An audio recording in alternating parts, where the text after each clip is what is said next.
not genius humans, writing genius Inhumans. Descartes, Kant, Vinge, Jameson, Fisher and the Sci-Fi Outside. Pseudo-analysis blog. Science fiction writers are the ones who try to write specific stories about all that technology may do for us. More and more, these writers felt an opaque wall across the future. Once, they could put such fantasies millions of years in the future. Now they saw that their most diligent extrapolations resulted in the unknowable. Once, galactic empires might have seemed a post-human domain.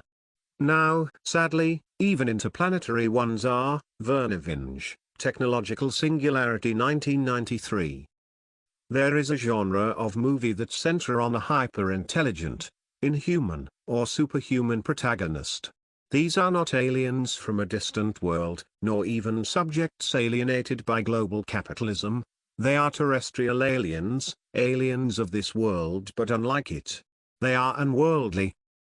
These characters have elevated reflexes, can anticipate and predict others' thoughts and strategize in advance, etc. In Limitless, 2011, Bradley Cooper takes a designer drug that makes him fast and smart. In Lucy, 2014, ScarJo accidentally takes a designer drug that makes her fast and smart. In Hitman Agent 47, 2015, Rupert Friend is not taking designer drugs but is himself a designer drug, a designer baby to be precise, a killer genetically engineered and pumped full of drugs and propaganda at birth to make him android-like murder. His sister, played by Hannah Ware, is like this too, except more smarter.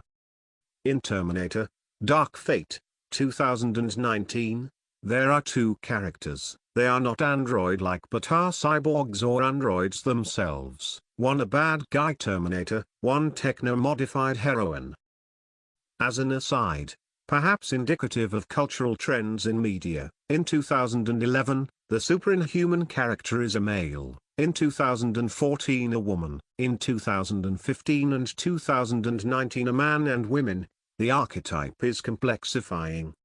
All these characters are supposed to be really smart, and the film goes to great lengths to try and convince the viewer these characters are really smart. The thing is, these characters keep doing dumb, boring things. To the viewer they behave in mundane, predictable ways. Cooper, Johansson, Friend, Ware, and the Terminator and Anti-Terminator ultimately just shoot people and maneuver slightly more tactically, efficiently than their opponents.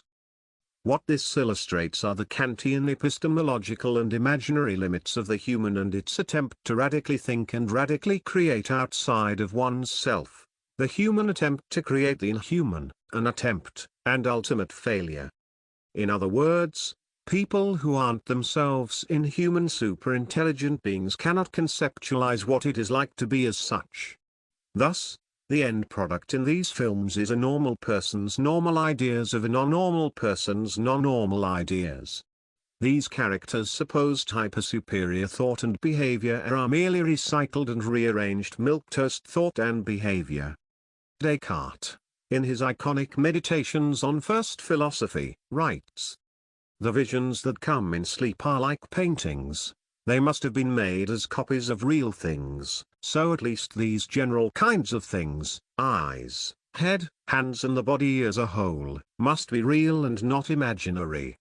For even when painters try to depict sirens and satyrs with the most extraordinary bodies, they simply jumble up the limbs of different kinds of real animals, rather than inventing natures that are entirely new. If they do succeed in thinking up something completely fictitious and unreal, not remotely like anything ever seen before, at least the colors used in the picture must be real. Similarly, although these general kinds of things, eyes, head, hands and so on, could be imaginary, there is no denying that certain even simpler and more universal kinds of things are real. These are the elements out of which we make all our mental images of things, the true and also the false ones. The psyche has a limited primordial grid or series of categories from which it filters and assembles the outside.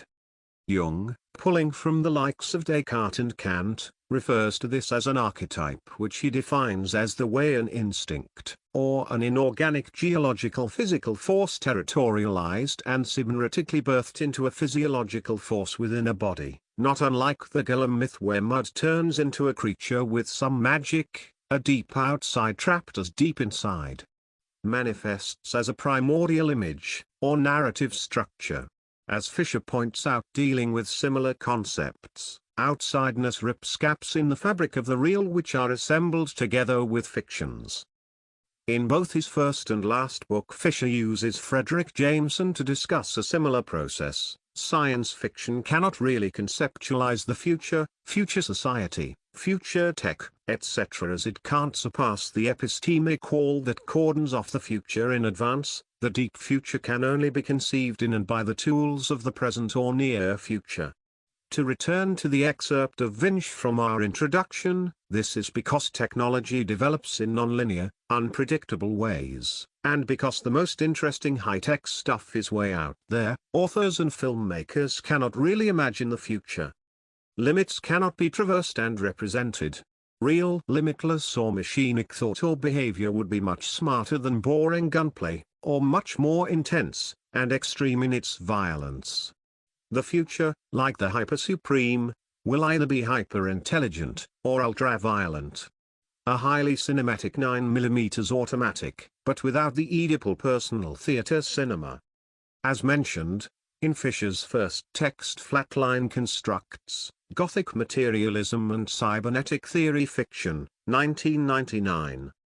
Gothic materialism is interested in the ways in which what would appear ultramodern, the gleaming products of a technically sophisticated capitalism, end up being described in the ostensibly archaic terms familiar from horror fiction: zombies, demons. Think of it as the continuation of a non-organic line that is positively antagonistic to progressive temporality. As Ian Hamilton Grant puts it, the Terminator has been there before, distributing microchips to accelerate its advent and fuel the primitive spheres. The non-organic line as occupied by Gothic materialism is to be distinguished both from the supernatural, the supposed province of horror fiction, and speculative technology, the home of science fiction. For Gothic materialism, the sublime still belongs to a human aesthetics of representation, precisely because it fixes what lies beyond representation as the unrepresentable. Gothic materialism's aesthetic theory, as we shall see below, derives not from Kant. Page 314. In his last text The Weird and the Eerie, 2016, Fisher writes, "The vampire and the werewolf, these creatures are merely empirically monstrous. Their appearance recombines elements from the natural world as we already understand it." Page 15. They are supernatural, not weird. As opposed to the boring supernatural, the weird and eerie is rooted in the fragmented outer limits of the natural, or hypernatural, the Lovecraftian outside. Page 16-18, 20-21. And deep unknowable outside that is only glimpsed through the horror of a deep unknowable inside, the Freudian unconscious, which Guattari deems marchinic and schizophrenic in nature, which lies beyond Kantian categories. Page 22. A Jamesonian nostalgia for the present, 48-50. This genre of movie that centers on a hyper-supreme unworldly character with elevated reflexes, who can anticipate and predict others' thoughts and strategize in advance, etc. The limitless or limit-surpassing characters failed to really bring in the outside and only succeed in illustrating the limitations of representational imagination and humanist narcissism. The failure of the human to conceptualize the machinic. It's not all failures though. Like in science, these failures are also an opportunity to precisely explore a positive project, to explore what a film of such nature would be. What would an exploration of the outside look and feel like? A wash of intensities? Colors? One comes to mind,